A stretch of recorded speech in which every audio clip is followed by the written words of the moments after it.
Jox. Yes. Okay lang. Ha? Galit ako. Galit ang sabi mo. Hindi natin kasalanan yun. Diba? Wow. Wow.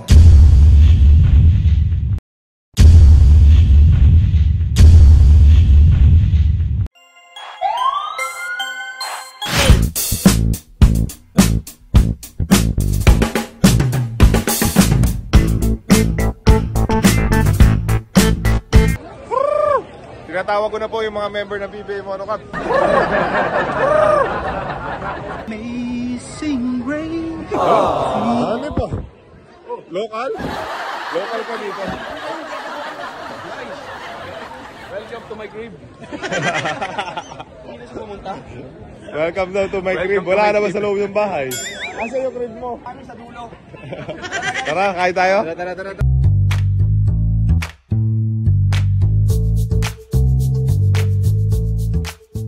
Happy Canada Day! Happy Canada Day. It's Canada Day. And I would think they're doing something, pero they're just walking.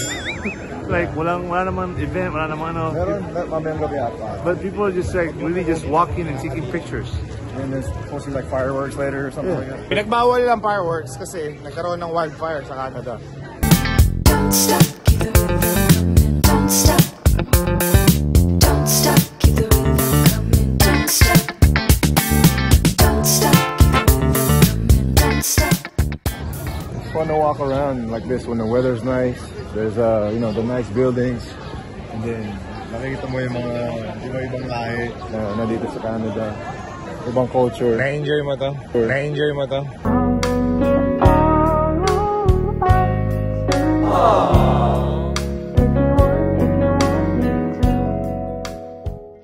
Nice, man.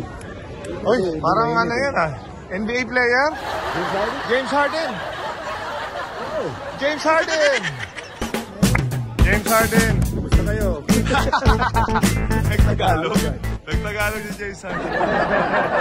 Canada Day. Ganito ang itsura ng Canada pag Canada Day. Happy Canada Day.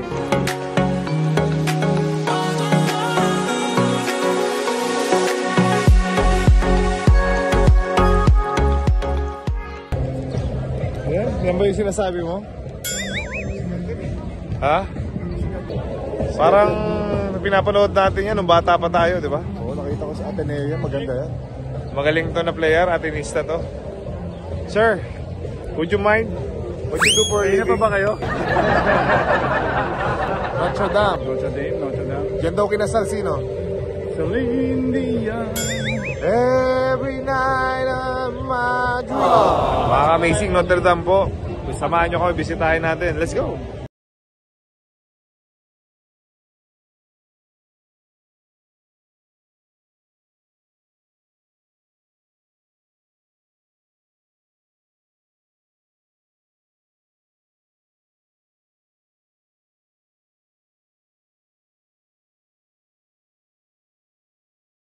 Box, last 3 days na natin. Yes, brother. Hello po. Hindi ako PBA player. Hello, Hoy, kakain na naman. Good morning mga ka-amazing. Today we're here sa office ni Sir Roel Pangalinan, life insurance agent here sa Montreal. So we're gonna ask him some questions. We're very proud na another Filipino is doing well here in Canada. So Thank you for having us. Thank you Ren, thank you so much for joining us here, no? For coming here in Canada, especially in Montreal. No? Malaking bagay, especially makapagbigay ng inspirasyon sa mga kababayan natin. And especially sa mga kabataan. No? I have kids too. So isa sa mga sinusuportahan namin itong mga paliga dito sa Montreal. No? Napakagandang objective ng organization. Especially, may layo yung mga bata sa mga gadgets. Thank you for coming, no? A privilege and an honor to have you here, no? Sa Montreal. Thank you also for supporting the community. Sa mga viewers natin, si Sir Roel. Siya nagpadala ng PBA Moto Club dito sa Montreal. So, thank you, sir, ha? On behalf of PBA Moto Club, we are so thankful sa'yo dahil isa ka sa nagpadala sa amin dito. Oh, thank you so much. Thank you rin sa inyo. May question kami lang, sir. Kami kasi sa PBA Moto Club, gusto namin i-feature yung mga success ng mga fellow Pilipino. overseas. Okay. Siyempre, nakita namin yung success mo. Gusto namin hangaan ka at tularan ka ng mga kapwa Pilipino natin sa Pilipinas. Na may possibility, lagi, hindi lang sa Pilipinas, abroad din. Yun yung priority ng PBA Moto Club. Maikot namin yung buong mundo kung asan yung mga Pilipino at broadcast namin yung success nila. Actually, nag-start din kami ng Canada, no, as a new immigrant. My wife used to work as a nurse sa Pilipinas. And ako, nag-work na ako sa marketing and sales, no, sa Pilipinas din.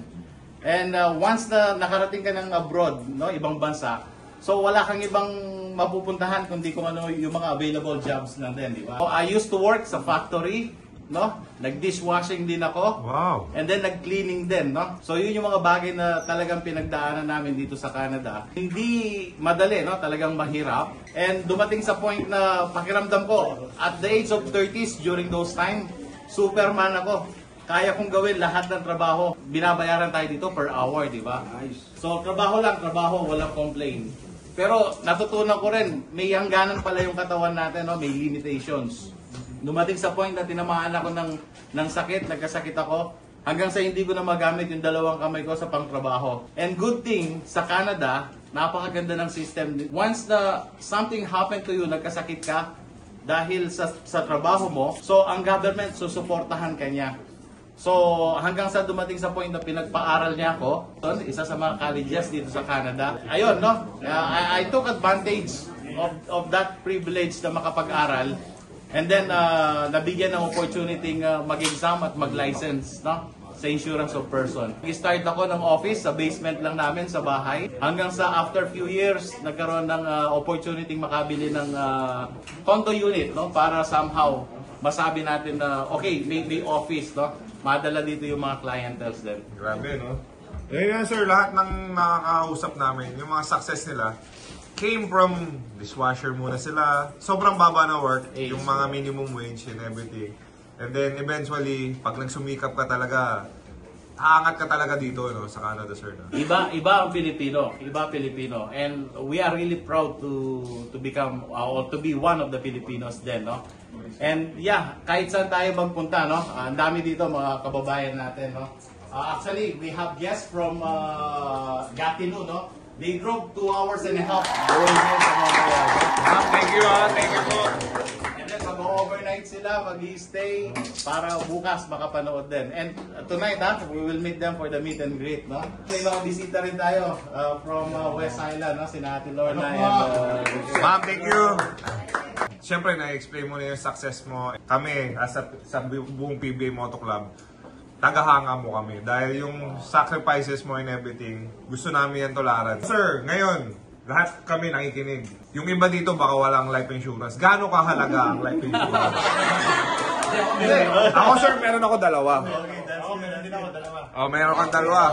Meron sa amin sir, sa group namin sa PBA Moto Club, wala. Financial security is really a priority. It's not an option. Kung may mga bata, may pamilya tayo, may asawa, may mga anak, may mga parents tayo, mga kapatid na umaasa sa income natin, no? So, ang life insurance, ito yung replacement natin, kumbaga. Habang nandito tayo, habang buhay tayo, we can provide for them. Alright. Ang tanong, what if kung wala na tayo? Paano yung lifestyle naman? Kapag may nangyari sa atin, physically tayo lang mawawala. Tama? And yet yung financial support nandun. Sa tagal na service ko na sa insurance industry, no? Ang dami na naming na-witness. So, sino magkakasakit, hindi natin alam kung kailan may mangyayari sa atin. Pero kapag ready tayo financially, ang laking tulong nung sa pamilya. Yung life insurance po ba dito, may connected siya sa health insurance? Kumbaga may branch siya? Kasi ibang-iba po yung health insurance sa atin eh. Correct. Okay, kapag sinabi mong life insurance is life insurance. Sad to say, no? Kapag nawala lang tayo, doon pakikinabangan ng pamilya natin. Hindi mo siya makikita. Ikaw mismo hindi mo mapapakinabangan. And yet yung pamilyang iiwan mo, makikinabang. Tama? Life insurance. Yes.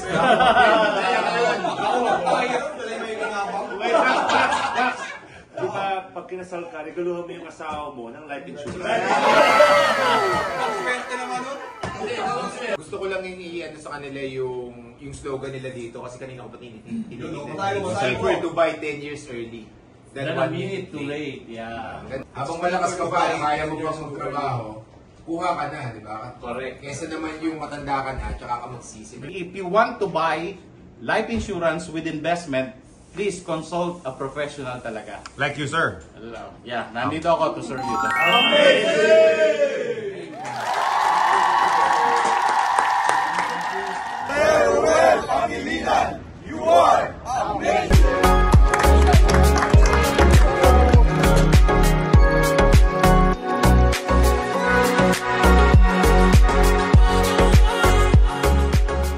Nakita mo, may natututunan tayo no, sa kaka-interview natin. To be honest, sir, no, lahat ng mga in-interview namin, hindi lang namin gusto i-share sa inyo. Sa mga wala pang life insurance, I think, importante talaga siya. Lalo na kung may family ka of 2 or 3, may kids ka na 4, 5. Importante yun. For me, ah. Ikaw, may natutunan ka ba? Yeah, man. Don't die. So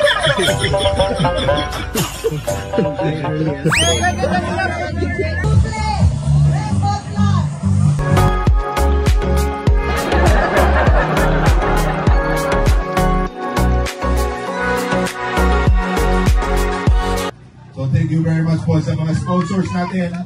Siyempre sa mga kapwa Filipinos natin na nandito, they're sacrificing themselves away from their family and some are there, their families are here already. So hope to see you po tomorrow, 6 p.m. po yung game. Kita-kita po tayo. There's preliminary games din po, starts at 1 p.m. Gusto niyo po bang marinig magsalita ang Mark Pingris? Alright! Check it out. Let's go. Ma'am, thank you po for having us, ha. It's our pleasure po. The honor is ours. So the owner of Palengke, our major sponsor na nagpadala sa atin sa Montreal. In this Palengke, pag nagpunta ka, hey sir, kamusta po? Alright, amazing. Lahat ng mga Filipino community dito nag-grocery. Yan o, mga Pilipino, ano yan o. Alright, nice. Para hindi ma-homesick yung mga Pinoy natin. Sila yung nagiging pinaka-tambayan ng mga taga-Canada dito sa Montreal.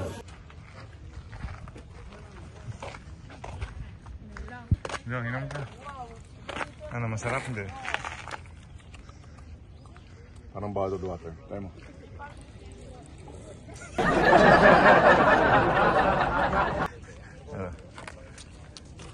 Fresh.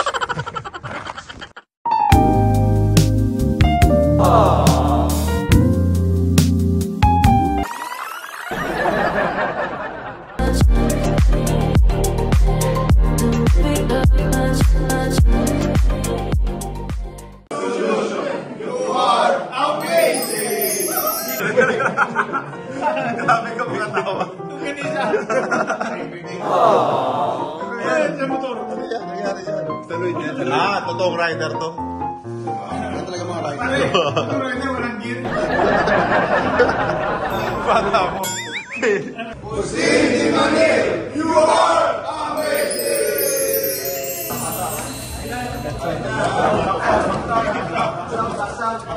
Bye na.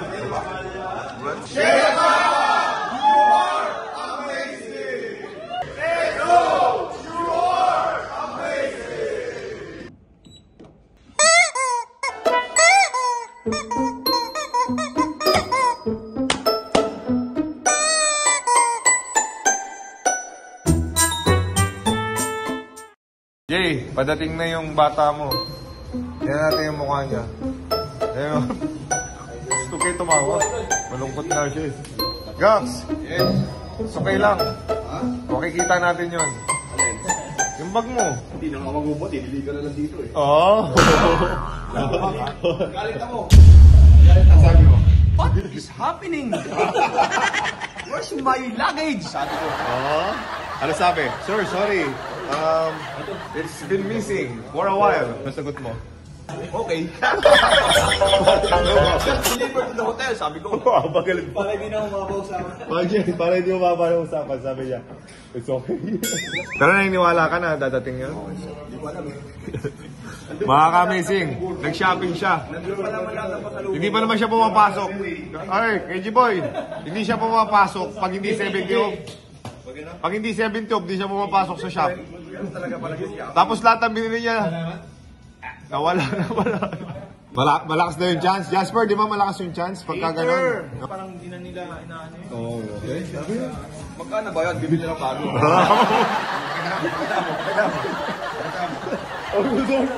Bago ulit.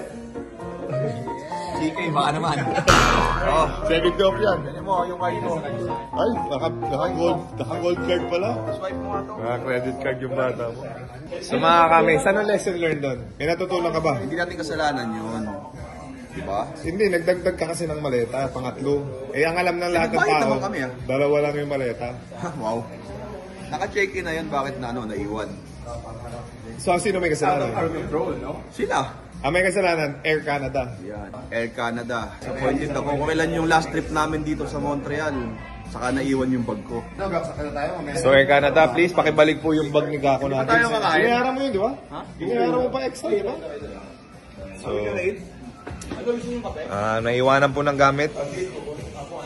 Andun pa naman pa yung pasalubong mo yun, di ba? Nandun lahat nga. Ano mga nandun? Yung lahat na sinabing mo. Pasalubong. Nak, sorry. Bibili na lang ulit ako dito. Maghanap na ng sale. Hindi tayo papayag. Hindi tayo uwi. Hindi dumadating yun, ha?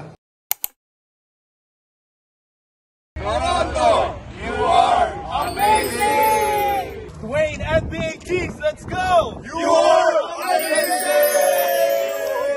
Join your kids, go! Always, remember, you practice here, and you also practice at home. Right? Don't use your gadget too much. If you're gonna watch YouTube, make sure don't watch the highlights. Watch the workout of your favorite players, not the highlights. Watch the workout, the off-season workout. That's the best thing to watch, not the highlights. Okay?